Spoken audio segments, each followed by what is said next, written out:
And while Israel does not mind necessarily seeing that happen, would like very much to have Hezbollah go away, there's no way in the world, as far as I can tell, that the Lebanese would even consider undertaking this, and this was made clear to us by the leaders of the Lebanese government with whom we also met on that trip.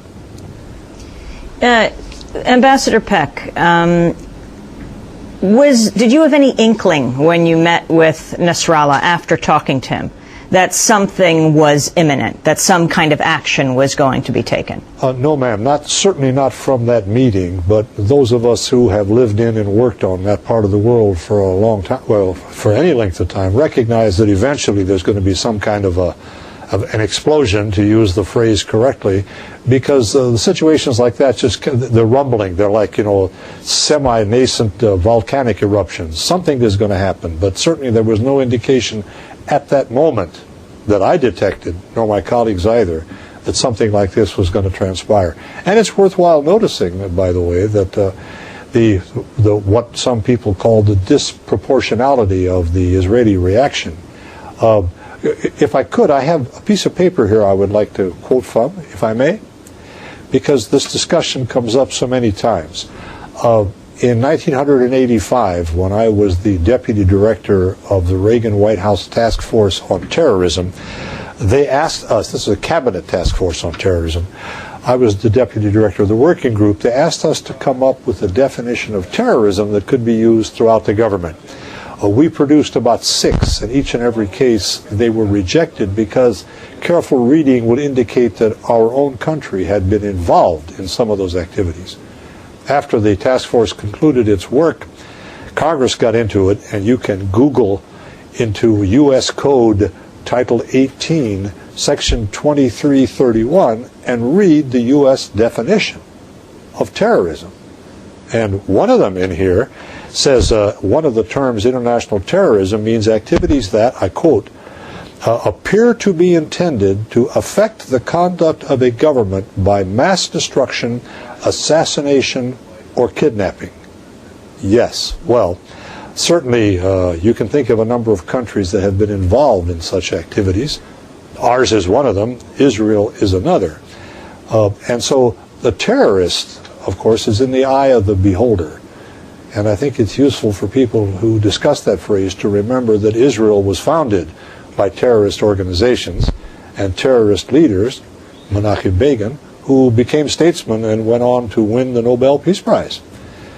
And Nasrallah may not be the same kind of guy, but his intentions are the same. He wants to free his country from domination by another. I wanted to go back to the videotape. Nasrallah also mentioned an event that's back in the news this week, and that's Israel's bombing of a UN observation post in the southern Lebanese town of Qana in 1996. In that attack, 10 years ago, about 106 refugees were killed. Between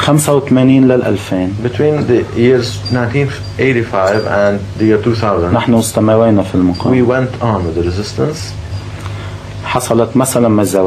There was, for example, the Qana massacre. You heard about that? And the UN Security Council did not condemn the Qana massacre due to the US veto.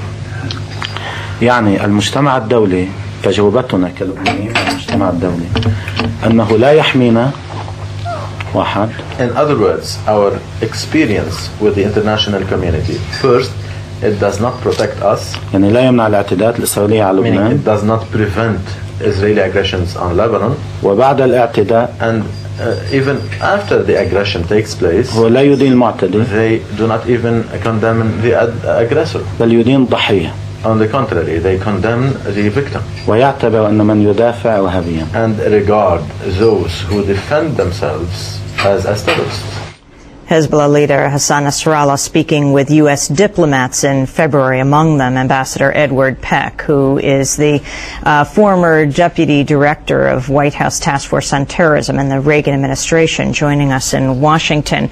You were meeting with Nasrallah as, of course, the occupation and the war in Iraq continued. What effect was that having on him? How did he describe that? I don't remember directly, but one of the things, we spoke, I have to tell you that we spoke to so many interesting people, interesting in the sense of having things to say that we needed to hear, that I would have to remind myself. But I think it's important for Americans to try to understand that those dots are connected.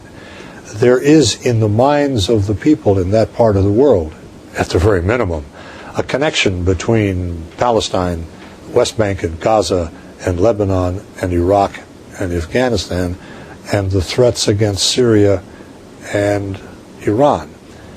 And Nasrallah, who is an educated man, is certainly aware that these things are indeed linked. And he probably, and I'm open to correction, he probably implied that there was a direct connection between what America is involved in Iraq and the American concerns with the security and safety of Israel at any cost.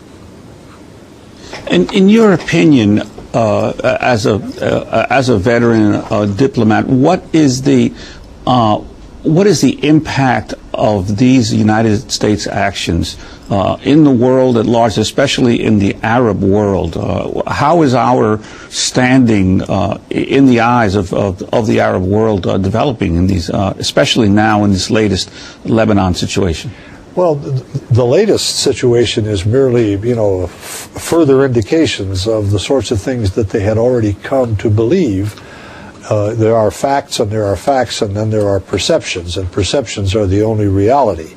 And the perceptions in the minds of an awful lot of people in the Arab world, in Europe and elsewhere, reflects the loss of American prestige, credibility, respect, as we go on doing things which seem in the eyes of others to be irrational and unjustifiable.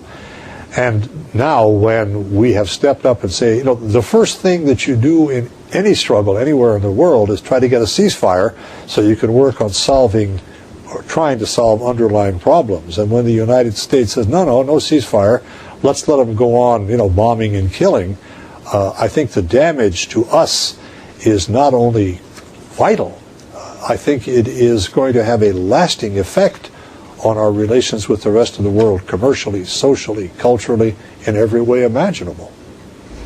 Ambassador Peck, the way the Western media deals with Al-Qaeda, with Hamas, with Hezbollah is sort of basically massing them all together. You've been meeting with people individually. What is your sense? I mean, the latest news, Al-Qaeda releasing a new recording urging Muslims to attack Israel and its allies over the ongoing attacks in Lebanon and Gaza. What is your sense of where they agree and disagree and how much they work together? I guess it's the sort of thing that you could see, it's a clumsy analogy, but it's the sort of thing where Democrats and Republicans will work together towards the achievement of an objective that they both see desirable, and as soon as that is over, they'll go back to squabbling again. And I think that that's the sort of thing that applies with any political, economic, military operation, so that Hezbollah and Hamas, which are from different sects, different sections of Islam, are perfectly prepared, for example, to take money and arms if they can get them from Iran. But they have no desire, certainly in the case of Hamas, to become a Shiite-dominated fundamentalist government. It's in the same way that we provide arms and money and so forth to Israel, but Israel certainly does not do our bidding, as we've seen many times, especially since we don't ask them to do much.